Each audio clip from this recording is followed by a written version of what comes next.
When you go to college, your MBA value seems to go down. You can't get better when you go to college? That's absurd.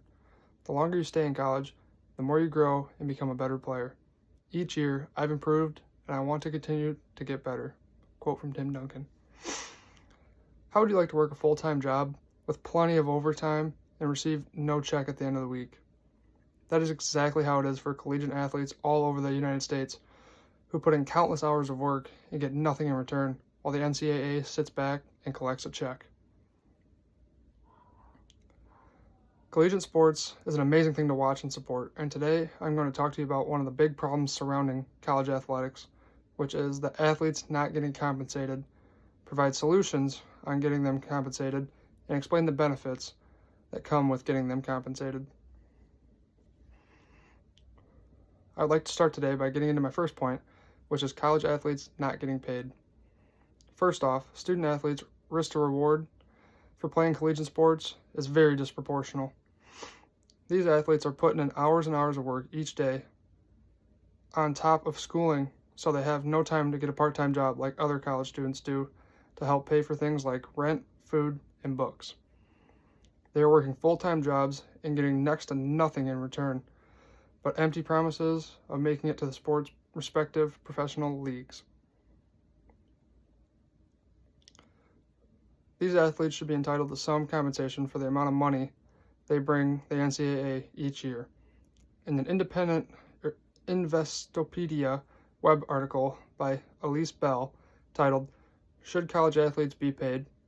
published in 2024, despite the NCAA reporting nearly $1.3 billion in revenue in 2023, student athletes are restricted to limited means of compensation. Without proper compensation to the athletes, the NCAA is able to exploit them for profits like free labor. These athletes are walking billboards for their schools. Not to mention the amount of money these schools make off things like ticket sales, sponsorships, and jersey sales. In a Helpful Professor web article by Chris Drew titled 16 Reasons College Athletes Should Be Paid and 5 Against, published in 2023. For instance, if the top college football quarterback wears the number 14, then merchandise will intentionally produce more merch with this number. That quarterback will make nothing off that jersey, but at least he has a chance of being the number one, or being the 1% of college athletes that get a full ride scholarship, right? Now that I have told you about the current exploitation of college athletes, I will now get on to some solutions in stopping this blatant exploitation. By helping support the forming of player unions and legislation that involves getting these athletes what they deserve. In a hearing by the U.S. Government Publishing Office titled Compensating College Athletes, published in 2020, agent certification in pro sports is operated by player unions. While no such union exists in college, Congress should create a player-led oversight commission for this function. I think a player union would be the best for college sports as it has worked in professional sports leagues across the United States. But I think the player-led oversight commissioning talked about in the previous statement would be more logical and easier to get approved by the NCAA. I believe that expanding off NIL deals and helping form player unions are two ways we can get college athletes compensated correctly. Name, image, and likeness, or NIL deals, are a new way an athlete can get compensated, but not all athletes get these deals. So most athletes are still getting exploited.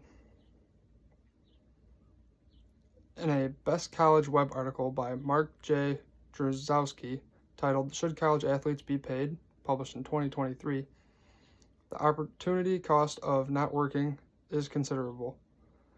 A work-study job could pay several $1,000s each year, and working at the typical minimum wage, which is $7.25 per hour, for 35 hours a week would earn the student a little over $1,000 per month.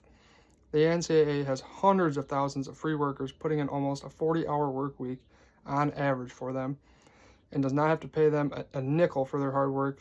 That is, again, making them millions and millions of dollars. In a USA Today web article by Dan Wolkin titled Surveys Shows Most People Want College Athletes to Be Paid. You hear that, NCAA? Published in 2023. A new national survey commissioned by Sportico in cooperation with the Harris poll, found that 67% of American adults believe college athletes should be paid, not just through name, image, and likeness payments, but in direct compensation from the school. The tides are turning, and people are wanting to see these athletes get properly compensated for all the work they do for the NCAA. We have the support to finally do something and get the results we want. Now that I have told you about some possible solutions to get these athletes properly compensated, I will now talk about what the possible future of collegiate sports will look like. In an American Economic Association web article by Chris Flesher titled "The Case for Paying College Athletes," published in 2019, so it's not clear whether paying the players could move to a developmental league, a minor league, in football or basketball like you have in baseball. There is no clear picture of what exactly the future of college athletics would look like, since we have not seen anything exactly like this before. But one thing is for certain: these exploited workers will finally be getting the compensation that they so rightfully deserve. People are worried that paying college athletes will make college sports feel like a professional league, which I would return with, hasn't college sports been about the money?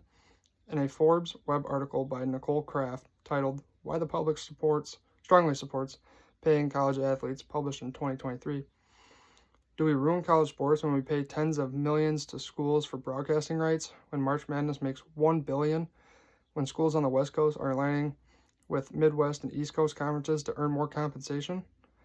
We are already treating college sports as if they are professional teams playing, and people are still watching them the same, so nothing will change when the athletes get a little cut of the pie finally. The benefits of college athletes getting paid will be that we get to watch all the top athletes play their respective sports, and the consequences will be more talents going one and done to the pros or avoiding college altogether. We have already seen this consequence in recent years, as some college sports turning into one and done situations, and semi-professional leagues starting to pop up and gain attraction, like the Overtime Elite basketball program. We are seeing top athletes choose to go to leagues like this, where they will be compensated for their work, and then get a chance to go professional instead of going to college where they earn no money and then get a chance to go pro. After all is said and done, at the end of the day, we have realized the blatant exploitation of college athletes and their need for proper compensation to keep college athletics alive and thriving. Today I talked about one of the big problems surrounding the college athletics, which is the athletes not getting compensated, provided solutions on getting them compensated, and explained the benefits that would come with getting them compensated. If things keep going the way they are, in a decade or two, we might be looking at a skeleton of what college athletics used to be and wondering what we could have done differently to keep it the way it is now. I would like for us to join forces online and sign a petition calling for college athletes to be compensated. It would only take a minute out of your day to sign it, and it could possibly make a lasting difference.